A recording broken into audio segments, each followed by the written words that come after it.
Hey, what's going on, guys? Welcome back to another episode. Meet Captain Tita of the Cha-Cha Maru crew. She's a pet shop hunter, working out at sea. They capture exotic creatures in what Tita calls the Sea of Clouds on planet Leda. This is another one of those kids who take after their deceased father who did the same work kind of situation, you know. One day on her rush to work, she saves a pretty blue-eyed girl with blonde hair from being captured by enforcers. The mystery behind this girl lies at the beginning of the film. We see a man similar looking to her toss her into a machine before he's killed to protect her from a devious looking man and his group.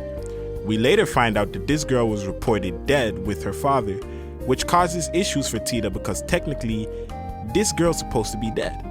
Anyways, after bringing her aboard the crew, Tita begins to help this young lady adjust.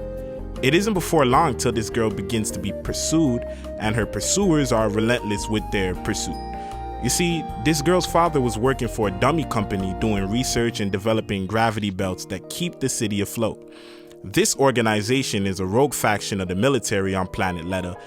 Unfortunately, this company was corrupted, and as quickly as Elise's father completed his work, he caught on to what was going on and ended up killed.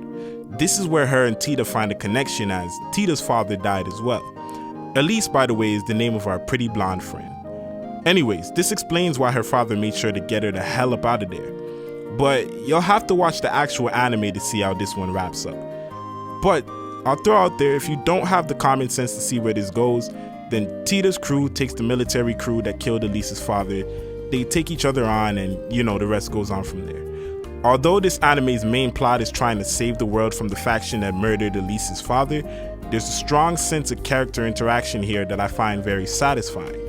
It's hard to decipher which one holds a stronger relevance though, seeing as the movie is barely an hour long. This OVA was something I picked up a few years ago on DVD, and I watched it one time and couldn't remember if I even enjoyed it.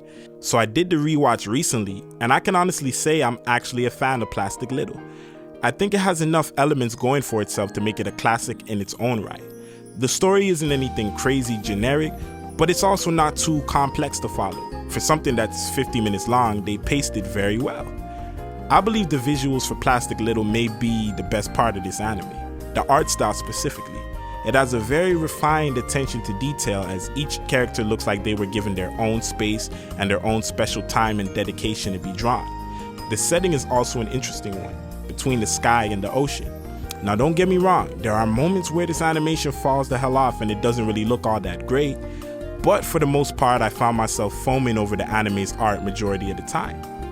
The music was fairly forgettable, so don't even bother worrying about it. All in all, this was a quick one, a dope little story with some great visuals, great characters, and some decent action, especially the battles that take place the last 10 minutes of the film. Plastic Little came out in 1994, produced by Studio KSF. Anyways guys, that wraps up this episode. Like the video, comment down below what y'all want to see next. I'm out.